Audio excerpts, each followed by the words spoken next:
Another week, another weekly reset. Yes, this is the weekly reset where I go over Nightwave, Teshin, all that jazz. So without further ado, let's get to it. Oh, and there will be time codes in the description below if you want to skip to a certain section. Okay, let's begin at the beginning. And in this particular case, the beginning is Nightwave.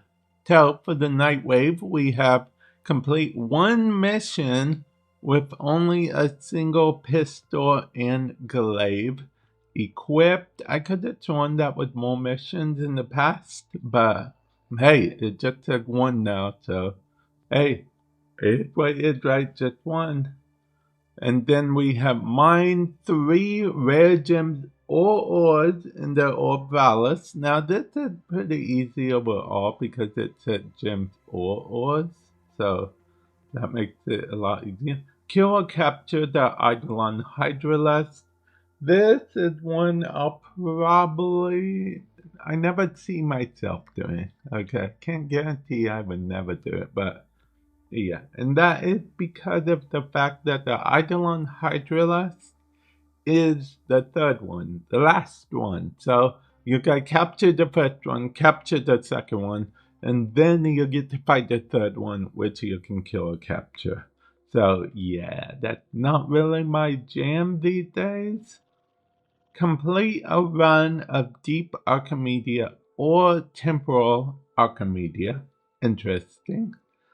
Kill 30 Xmas, complete 15 missions, and kill 500 enemies. These are the just play the game type thing to complete. And then we have these. I like hovering over these so you know what you're getting, kind of. Now, I do recommend Corrosive Projection only because I'm from an era of Warframe where everyone used Corrosive Projection. That was like the go-to thing back in the day. Now it doesn't really matter all that much. But yeah. Oh, and Steel Charge. Definitely pick up Steel Charge. I'll tell you why, okay? Yeah, sure. Pretty cool. Squad receives plus 60% melee damage. Yeah, that's good. But what's more impressive is that it has 9 polarity. 9 capacity, rather, by default.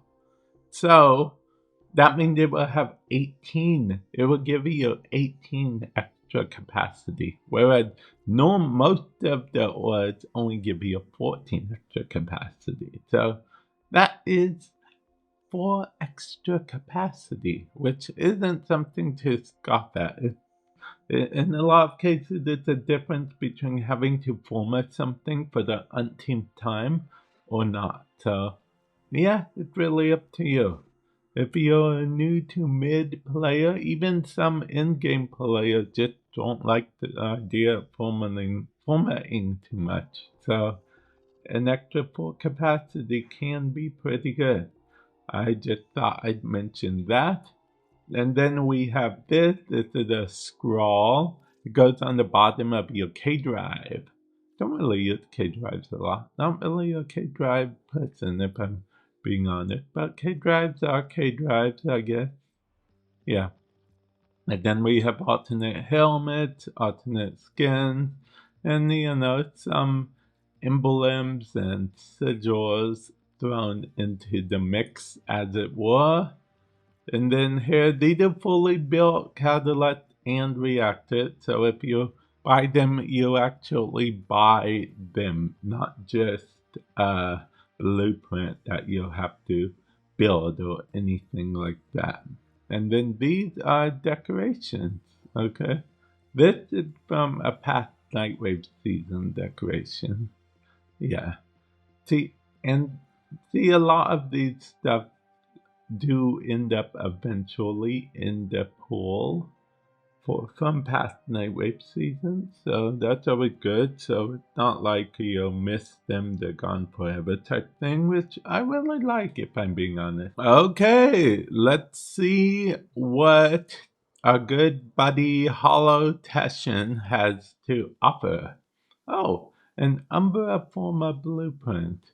150 still essence, so I can't really get it if I want to, but I have a 17, so I don't really think I'm hurting for more at the moment. Between you and me, I wish they would come out with more Umbral mods, okay? Because we only have, okay, we have three Umbral mods for Warframes and 2 sacrificial mods for melee weapons, or whatever they're called. But, I mean, what if we got Umbral or sacrificial mods for secondary, the primaries, or just more Umbral mods in general for Warframe? So, something that would actually make it more worth it to use Umbra Forma, to get Umbra Forma. Because at the very beginning, this Umbra Forma thing was like, oh, even us endgame players still want to get it. It's so rare, it's so powerful, it's so amazing. But now, once you have the slots you need, and some Warframes don't even need any Umbral mods. Although if I'm being honest, there is one Umbral mod you should always put on the Warframes if you're doing power strength at all, which is Umbral Intensify, because it's just a better version of Intensify. Until we get primed Intensify. Do you think we'll ever get primed Intensify? You know what? I'm ranting now, so we should probably just move on. The circuit. The circuit has Atlas, Mesa, Chroma. I'd pick Atlas if I were you, because Atlas is probably the most annoying to get his parts. Well, it would for me anyway, because you'll have to fight that Jordis golem thingy mabob doohickey. But Mesa is the one I'm picking because Mesa, am I right? Oh, am I right? So, yeah, Mesa is the one I'm picking, but it mattered not which one I pick, as you guys know. And on to the Steel Path version. Now, if you have all of the Incarnon adapters, as I currently do, first of all, worry not, because next month there will be a new update which will include more Incarnon adapters for us to get. And then also, you can go over here and choose. I like choosing options just in case. Man, I gotta get back into the cycle of doing these missions, I suppose. It's gonna be fun. It's gonna be interesting. I'll probably be streaming them too when I do them. I'll technically probably want to do them on Sunday night, but I'll probably wait till like Monday night to do that. I don't know. Take in to the channel, because if I stream, I'll probably stream both on here and on Twitch. But if you prefer just Twitch, link in the description below to that. So, yeah, that's what we have there. Archon Hunt. This week, this is the Archon. This is the Archon shard you'll get. This is the percentage that it will be a Talford variant, with Talford just a little more powerful and whatnot. But you are guaranteed at least the normal variant, as long as you complete the Archon Hunt, all 3 parts of the Archon Hunt, rather, for this week, which are Mobile Defense, Interception, and Showdown. Showdown is basically an assassination mission between you and the Archon, as aforementioned, but the game may or may not count it as an assassination mission, so keep that in mind. Descendia. Warframe's answer to climb the tower type games. Now I'm hovering over the rewards for Descendia. Basically, you descend to the bottom floor and you get all these rewards. With each floor you descend, you get said reward for the floor. Well, I think it's each floor. Maybe it's every 3 floors. No, yeah, maybe it's every 3 floors. 1, 2, 3. I think it's 3. Every other floor, I guess.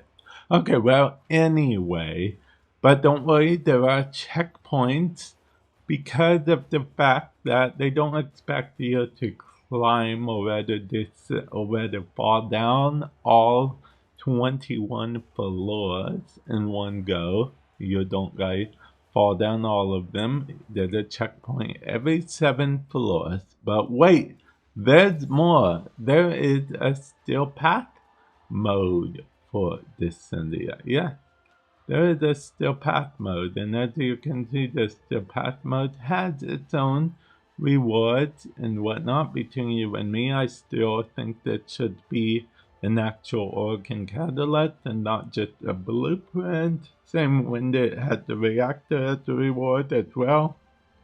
I mean, who wants a blueprint of a potato? We rather have a potato, right? Am I right or am I right? Now that we are at the Sanctum, we are going to visit Bird 3 as per usual. Check out the shiny treasures, and we're seeing Archon shard amongst the shiny treasures. Now this is going a random, it could be one of the main 3, any of the main 3. But the catch is you can only buy 1 per week, and you have to be max rank as well as 30,000 standing is what you'll have to spend in order to do it. But wait, there's more. If Bird 3 isn't the only one that you can visit on the Sanctum, which is a weird segue because you can visit a lot on the Sanctum. But we are going to visit Necroloid in this instance, which gives us access to the wonderful world of Deep Archimedea. And Deep Archimedea is, well, these are individual parameters. These are things that give you more of a challenge, but higher risk, higher reward type thing. Because if I had the right Warframes and weapons equipped, this would be filled up all the way, and I would get max rewards for completing it. But, you know, Deep Archimedea isn't the only game in town. Or maybe it is, because in order to get to the other game, we have to travel to the universe where it's 1999 all day, every day. Talk to Kaya, which will introduce us to the world of Temporal Archimedea. And Temporal Archimedea has the same type of setup, you know, same high risk, high reward, but with the power of stickers. Yeah, you can select stickers here and what have you, and change things a little bit technically. I think you'll get a bonus if I'm not mistaken, but I could be mistaken. I've only done the sticker thing once, okay? And in order to show you guys, I have to unlock it. You know what? I'll unlock it. Yeah, I'll unlock it. Because and then these are the stickers. And what have you. On the first time being downed, get teleported to safety and revive, instantly regain 50% of health and shields and become invulnerable for 5 seconds. See, the stickers have buffs and what have you. So, yeah. That is pretty cool. Am I right? Or am I right? The power of stickers. And with that said, I'm going to end it off here. Hopefully you guys found it helpful in some way, shape, or form. And I will catch you guys in the future. Later.